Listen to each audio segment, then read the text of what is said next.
Hello and welcome. My name is Christopher Woodfill.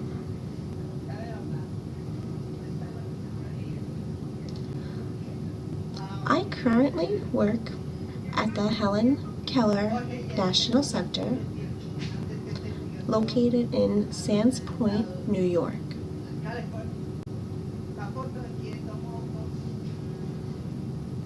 Here at Helen Keller, I work as the regional representative for New York, New Jersey, Puerto Rico, and the Virgin Islands. And those are the 4 territories that I am responsible for.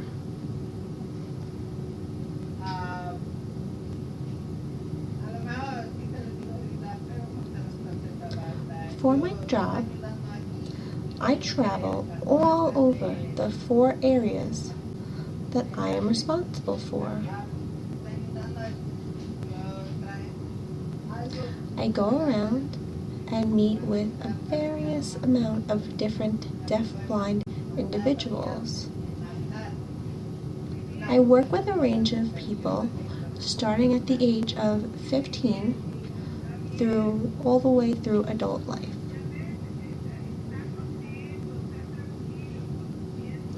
I meet with the consumers and assess what their needs may be in order to improve their quality of life. So this could mean to improve their quality of life in the work site or in social situations and different areas as well. So in addition to working with consumers, I also work with service providers. Service providers can include independent living centers, group homes, schools and colleges, workplaces, and vocational rehabilitation agencies.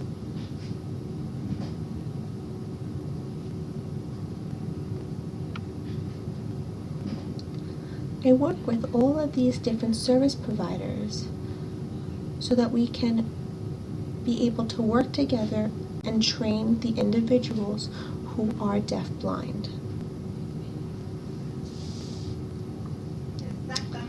I do have many other responsibilities being a regional representative, but I don't want to focus on that.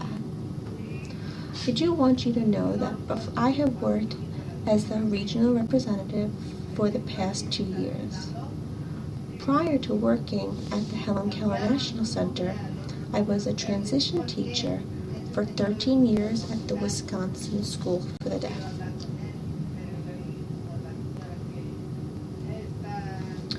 I would like to now focus on assessments. What kind of assessments do we use for assessing transition teenagers and young adults?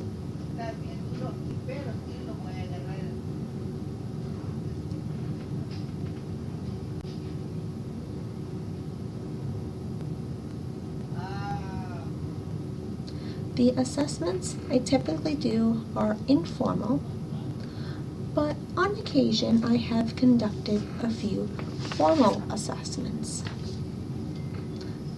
Formal assessments really aren't a big part of the overall assessment process. So, due to the fact that I work at the Helen Keller National Center, I always start off working with the consumers to discuss their hearing and their vision.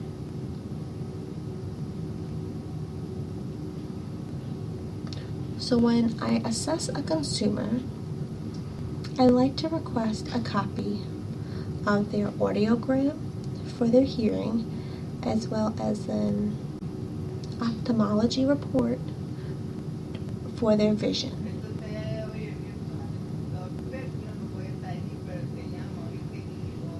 I like to be able to read through them to have a better idea and understanding of that person's deafblindness. I like to discuss with the consumer or with the family what the consumer is able to hear and what they're able to see.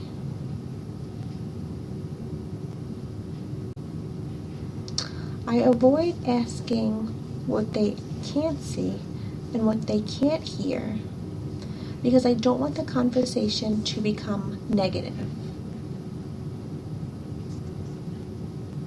I like to look at the situation from a positive aspect of what they're able to hear and see. So this video is focused on charge syndrome. So I do want to take the time to discuss the overall health of a teenager or young adult who has charge.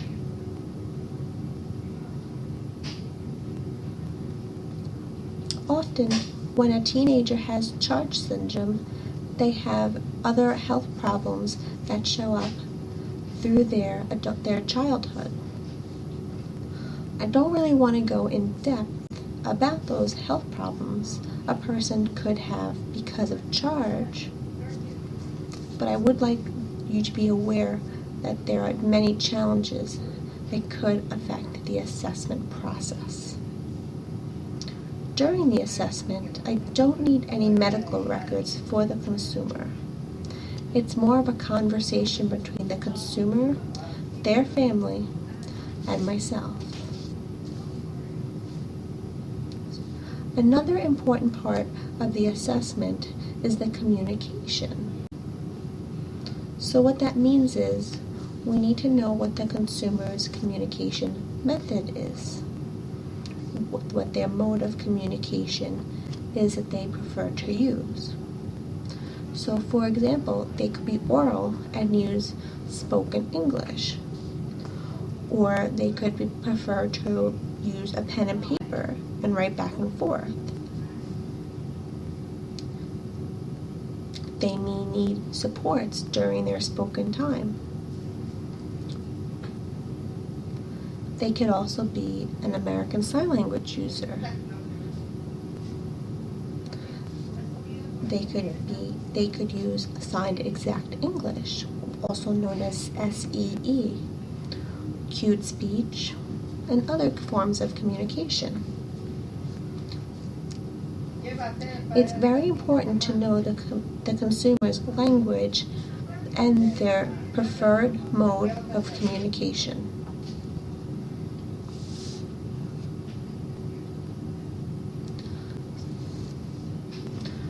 During the assessment, I like to assess the social support system that the consumer has in their life. So what I mean by social supports is their family involved? Is the family involved and supportive of the consumer? Does the consumer have a social life and hang out with friends? Or are they isolated and only have maybe one or two friends that they hang out with? Social support system is very important, and it's really important for the young adult to have this to ensure a successful transition. The more support they have, the higher the success rate of the transition into adult life.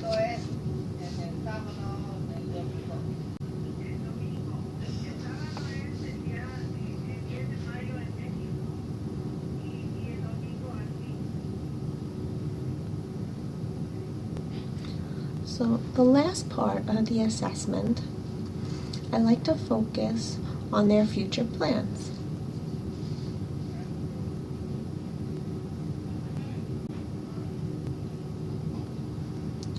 So has the consumer graduated high school? What are their plans? Do they want to go to college or to a training program? perhaps get a certification in a special program? Do they want to focus on a work career?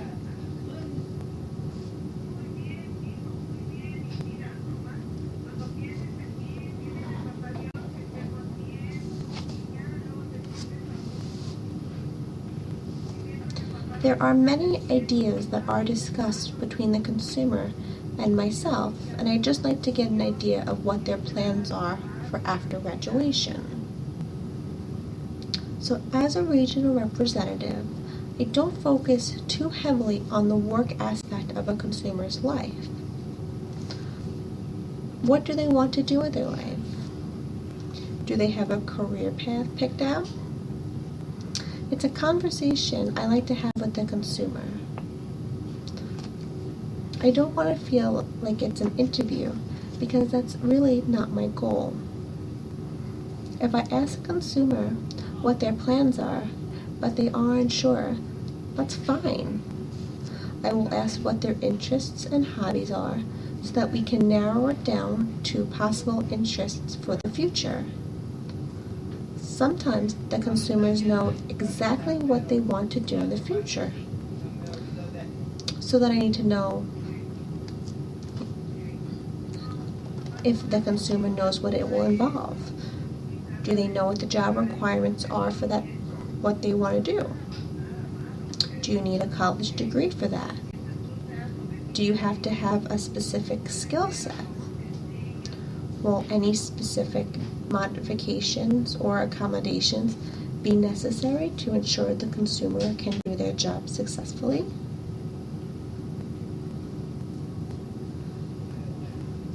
Everything really depends on the answers that the consumer gives me, and then we can navigate the conversation and the discussion.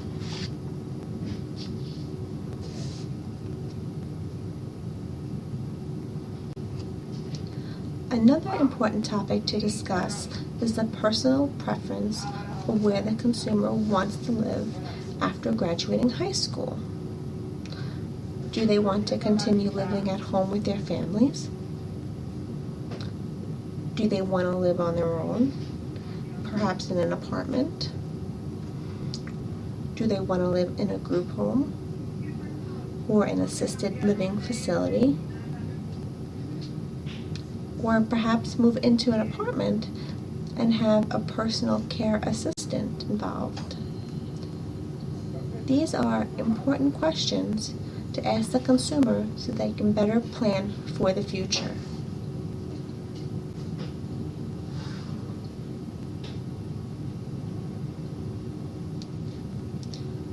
So another important topic to discuss is whether or not the consumer wants to get married, have a family. Do they want to live alone or with someone? These are also important to know. What are the consumer's hobbies and interests? What do they like to do in their free time? Some consumers like to go shopping or travel, cook, make crafts, read. I mean, the list can go on and on.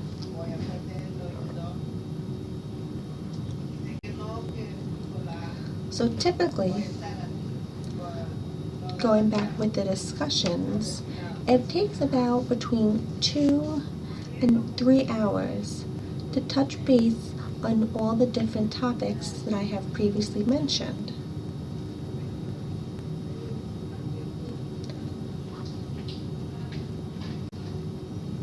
And that's going to help me as a professional in the deaf-blind field.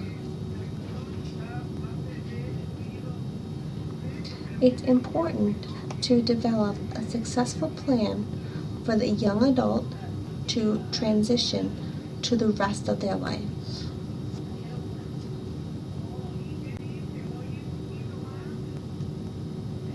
It's vital to have a comprehensive assessment on the consumer to better able come up with an action plan that meets the consumer's wants and meet their needs.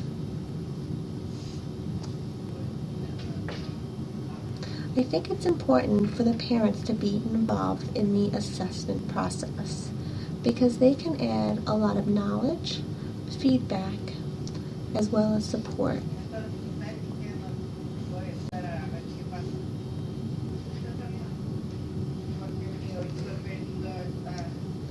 When the consumer answers the questions, it's key to allow the parents to add to the conversation.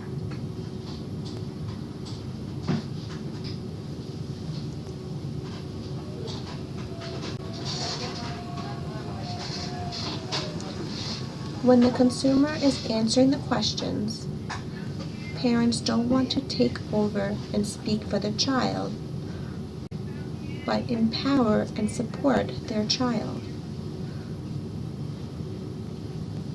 We want to avoid the parents answering for their child by saying he or she.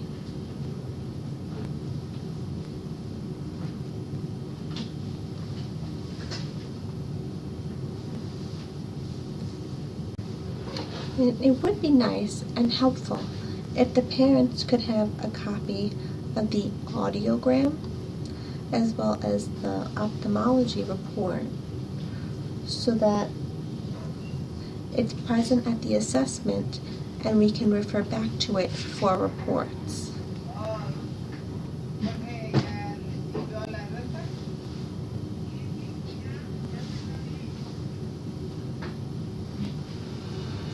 All of this will help to ensure a successful transition plan for the consumer. Thank you so much.